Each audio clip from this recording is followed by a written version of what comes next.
Milestone স্কুলে বিমান দুর্ঘটনায় নিহত 2 শিক্ষককে রাষ্ট্রীয় সম্মাননা দেওয়ার সিদ্ধান্ত নিয়েছে উপদেষ্টা পরিষদ। বান্ডেল থাকলে প্রতি সেনমানিতে টাকা বাঁচবে। বিকাশ সেনমানি বান্ডেল কিনে জিতুন প্রতি লেনদেনে। সকালে প্রধান উপদেষ্টার কার্যালয়ে উপদেষ্টা পরিষদের বৈঠকে এই সিদ্ধান্ত নেওয়া হয়। 2 শিক্ষককে সম্মাননার বিস্তারিত অতি দ্রুত নির্ধারণ করা হবে বলেও জানানো হয়েছে। বৈঠকের শুরুতে বিমান দুর্ঘটনায় নিহতদের স্মরণে শোক প্রস্তাব গ্রহণ করা হয়। নিহতদের আত্মার প্রতি সম্মান জানিয়ে 1 মিনিট নীরবতা পালন করেন তারা। পরে নিহতদের রুহের মাগফিরাত কামনায় করা হয় মোনাজাত।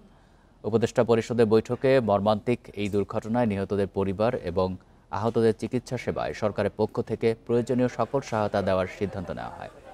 এই লক্ষ্যে শিক্ষা মন্ত্রণালয় স্কুল কর্তৃপক্ষের সাথে আলোচনা করে পরবর্তী পদক্ষেপ নির্ধারণ করবে।